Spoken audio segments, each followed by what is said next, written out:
সতীঘাটে ঘট ভরে কৃষ্ণ নবমী তিথি থেকে শুরু হলো মালদহের চাঁচলের রাজ ঠাকুরবাড়ির সিংহবাহিনী পুজো। আজ থেকে প্রায় 350 বছর আগে এক সময় যা রাজার পুজো ছিল, এখন তা হয়ে উঠেছে স্থানীয়দের পুজো। রাজবাড়ির একটি অংশে তৈরি হয়েছে মহকুমা আদালত, আর একটি অংশে এখন কলেজ, কিন্তু ঐতিহ্যের গরিমায় আজও উজ্জ্বল 350 বছরের বেশি প্রাচীন এই রাজবাড়ির পুজো। এখানে সংখ্যালঘু সম্প্রদায়ে দেখানো লণ্ঠনের আলোয় দেবীর বিসর্জন ঘটে। 17 দশকের শেষ ভাগে সেই সময় উত্তর মালদহের বিস্তীর্ণ এলাকায় রাজা ছিলেন রামচন্দ্র রায়চৌধুরী। শুধু বাংলা নয়, বিহারের কিছু অংশে তার রাজত্বের অন্তর্ভুক্ত ছিল। দোর্দণ্ড প্রতাপ কিন্তু প্রজাদরতি এবং ধর্মপ্রাণ হিসাবে তার নাম ছড়িয়ে পড়েছিল পূর্ব ভারত জুড়ে। কথিত আছে একবার রাজা স্বপ্নাদেশ পান দেবী চণ্ডী। সেই স্বপ্নাদেশে মহানন্দার ঘাটে স্নান করতে যান তিনি। সেই সময় তার হাতে চতুর্ভুজার অষ্টধাতুর নির্মিত মূর্তি উঠে আসে। দেবী চণ্ডীর অষ্টধাতুর মূর্তি সতীঘাটা থেকে প্রায় 2 কিলোমিটার দূরে রাজবাড়িতে এনে প্রতিষ্ঠা করেন চাঁচলের রাজা রামচন্দ্র। সেদিন থেকেই রাজবাড়িতে শুরু হয় দেবীর নিত্য পুজো।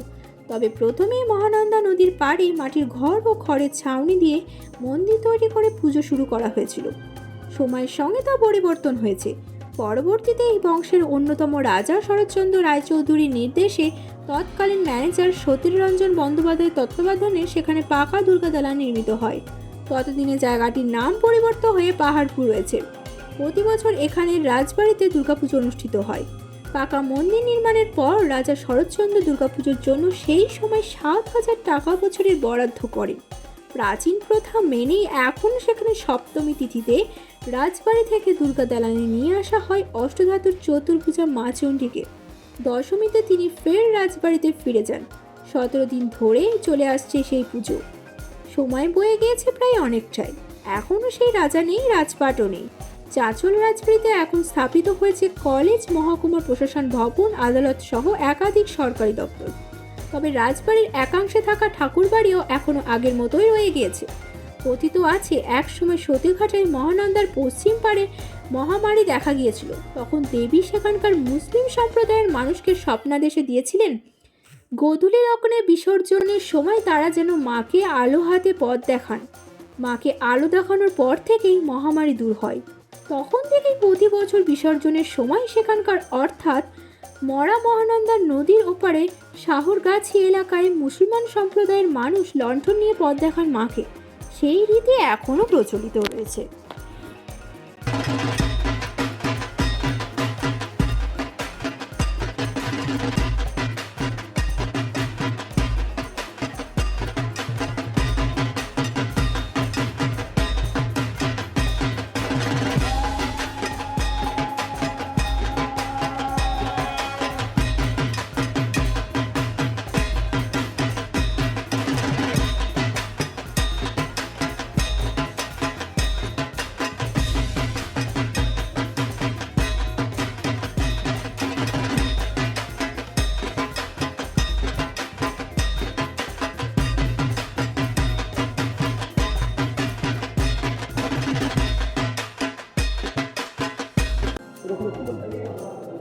এই পুজো আমরা তো শুনে এসেছি বহু পুরনো, প্রায় 350 বছরেরও পুরনো।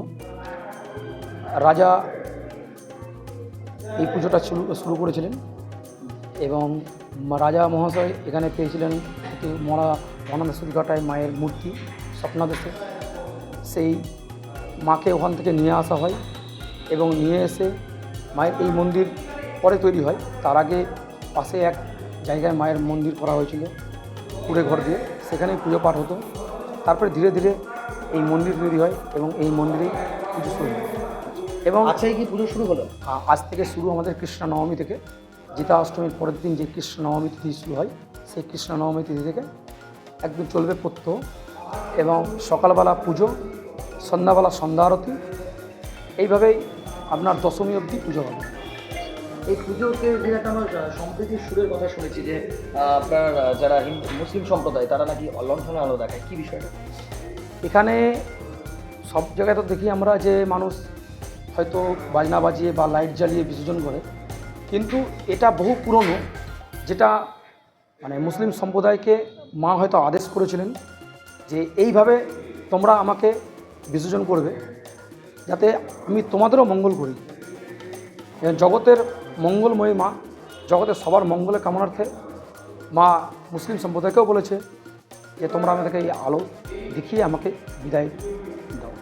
আপনার নাম? আমার নাম সৌমিত্র চক্রবর্তী, পাহাড়পুর রাষ্ট্রের পুরোহিত। যতটুকু জানি বলতে চাচল রাজবাড়ির পুজোটা অ্যাকচুয়ালি পাহাড়পুর চণ্ডী মণ্ডপে হয়। চণ্ডী মণ্ডপ চাঁচলের যে রাজা, মানে পূর্বতন রাজা রামচন্দ্র রায় যখন রাজত্ব করতেন, সেই সময় একদিন স্বপ্নাদেশ পেয়েছিলেন যে উনি মানে চণ্ডী, মা চণ্ডী মরা মহানন্দা, যেটা আমরা চাঁচলের বলি, সেই মরা মহানন্দার একটা জায়গা হচ্ছে সতীঘাটা, পাহাড়পুর চণ্ডী মণ্ডপের খুব কাছাকাছি একটা জায়গা। সেখান দিয়ে একটা সময় বহতি মহানন্দা ছিল। তো সেই মহানন্দার সতীঘাটাতে ওই প্রতিমা আটকে গেছেন, এটা রাজাকে স্বপ্নাদেশ দিয়েছিলেন। সেই সময় রাজাকে বলা হলো যে তুমি আমাকে এখান থেকে উঠিয়ে নিয়ে গিয়ে প্রতিষ্ঠা করো। রাজা তখন ওখান থেকে উঠিয়ে এনে প্রতিষ্ঠা করলেন। সেই থেকেই কিন্তু পাহাড়পুরের চণ্ডী মণ্ডপের একটা প্রতিষ্ঠা। যে চাঁচল থেকে সপ্তমীর দিন এখান থেকে সিংহবাহিনী নিয়ে গিয়ে সেই পুজো কিন্তু হতো, মানে শুরুতে সেটা কিন্তু সোনার সিংহবাহিনী ছিল। এটা অনেকেই হয়তো জানেন না, আমরা নিজে দেখেছি, কারণ আমার বাবাও একটা সময় এখানে চণ্ডী মণ্ডপে পুজো করেছেন, চাঁচল রাজবাড়ির ঠাকুরবাড়িতে পুজো করেছেন। তো বাবাও ওই মানে মূর্তি নিয়ে গেছেন সোনার সিংহবাহিনী, সেখানে গিয়ে ওখানে একটা পুজো হতো। আর দশমীর দিন যে লণ্ঠন, এই লণ্ঠনের পিছনে সংখ্যালঘু মুসলিমদের মধ্যে একটা বিশ্বাস যে মা যাবেন, মাকে অন্ধকারে বিসর্জন আমরা দেব না, গোধূলি লগ্নে বিসর্জন হয়। অ্যাকচুয়ালি গোধূলি লগ্নে, সূর্য ডোবা ডোবা লগ্নটা গোধূলি লগ্ন, সেই সময় কিন্তু বিসর্জন হয়।